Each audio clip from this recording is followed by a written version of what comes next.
योगेन चित्तस्य पदेन वाचं मलं शरीरस्य च वैद्यकेन योपाकरोतं प्रवरमुनीनां पताञ्जलिं प्राञ्जलिं रान्तोऽस्मि पताञ्जलिं प्राञ्जलिं रान्तोऽस्मि। ओम शांति शांति शांति। नमस्कार दोस्तों, योग की दुनिया में आप सभी का स्वागत है। आप संपूर्ण जीवन में स्वस्थ रहें। स्वस्थ शरीर ही सुखी जीवन का आधार होता है। दोस्तों, आज मैं आपको नौका आसन के बारे में बताऊंगा। पूर्ण नौका आसन और अर्ध नौका आसन। नौका का मतलब होता है नाव का शेप। अपने बॉडी को आपको एक नाव के शेप में बनाना है। सारे आसन मैं आपको पेट के ऊपर ही बताता हूँ, क्योंकि 90% बीमारियाँ पेट से ही शुरू होती हैं। अगर आपका पेट स्वस्थ है, आपका डाइजेशन सही हो रहा है, अब कब्ज नहीं हो रहा है, खाना आप अच्छे से खा रहे हैं, डाइजेशन हो रहा है, कभी आप बीमारी नहीं पड़ेंगे। 90% बीमारियाँ आपकी ऐसे ही निकल जाएंगी।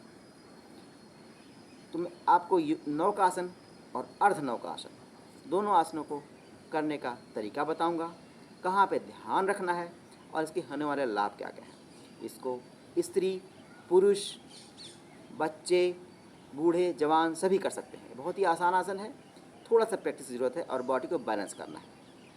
तो मैं आपको सबसे पहले करने का तरीका दिखा देता हूँ। सबसे पहले आप पीठ के बल ज़मीन पर लेट जाइए।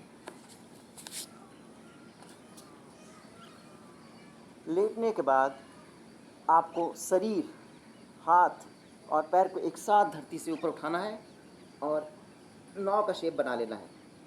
आपका सिर और पंजा, हाथ का पंजा और पैर का पंजा एक लाइन में रहना चाहिए। एक नाव का बोट का शेप आना चाहिए आपका बॉडी का। और आपकी आँखें आपके अंगूठे के टिप्स को देखना चाहिए। ये हो गया आपका नौका आसन, पूर्ण नौका आसन। आपका ध्यान मणिपुर चक्र, हृदय चक्र और स्वादिष्टान चक्र पर रहेगा। जब तक आप रोक सकते हैं, 1 मिनट, 2 मिनट, 3 मिनट, जितनी आपकी बॉडी की क्षमता है तब तक आपको ऐसे रोक के रखना है। उसके बाद ये आपको मैं अर्ध नौका आसन के बारे में बताता हूँ। यह है आपका अर्ध नौका आसन।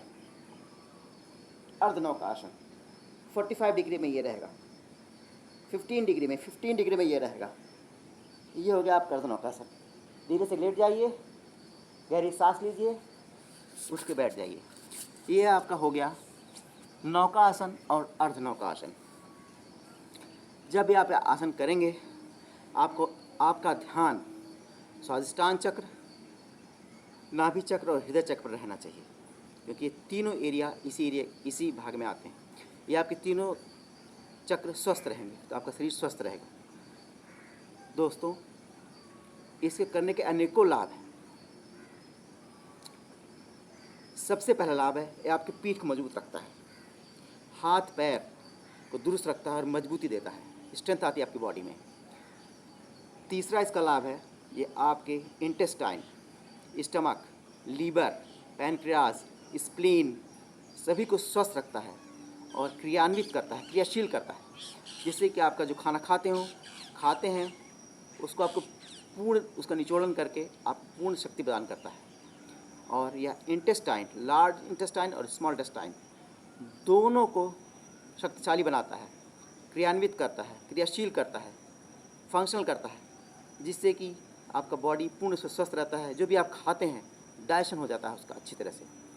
और जिसका कोई चीज़ वजन उठाने से नाभि हट जाती है, उससे बहुत पेन होता है, लूज मोशन शुरू हो जाता है, बुखार चढ़ जाता है, तो यह नाभि को भी अपनी जगह पर ला कर रख देता है यदि आप नौका आसन करेंगे तो। और बुढ़ापे में जिस मनुष्य का हाथ और पैर ऐसे कांपता है, हाथ में कुछ इस पकड़ने पर ऐसे हिलता है, वो इससे ठीक हो जाता है। कंपन, शरीर का कंपन ठीक हो जाता है, बॉडी में स्ट्रेंथ आ जाती है। और जिस मनुष्य का या जिस स्त्री का प्रजनन के बाद पेट बढ़ जाता है या पेट की चर्बी फैट को कम करके धीरे धीरे पेट को अपने ओरिजिनल जगह पर ले आता है, पेट के फैट को यह कम करता है, आपका बॉडी लुक अच्छा हो जाता है, आपके बॉडी में स्ट्रेंथ आ जाती है। और सबसे मुख्य चीज़ है, यह आपकी एकाग्रता को बढ़ाता है। कोई भी काम करेंगे आपका मन एकाग्रित होकर करेंगे वो काम, जिससे आप क्रियान्वित हो जाएंगे, क्रियाशील हो जाएंगे। दोस्तों, यह पेट के लिए बहुत ही अच्छा योगासन है। क्योंकि 90% बीमारियाँ सिर्फ पेट से ही शुरू होती हैं। यदि आपका पेट सही है तो आपका सब कुछ सही है। आशा है कि मैं आपको समझा पाया हूँ। आपके कीमती समय के लिए धन्यवाद। दोस्तों, आप जीवन भर स्वस्थ रहें, योगी रहें, उपयोगी रहें, सहयोगी रहें और निरोगी रहें। धन्यवाद।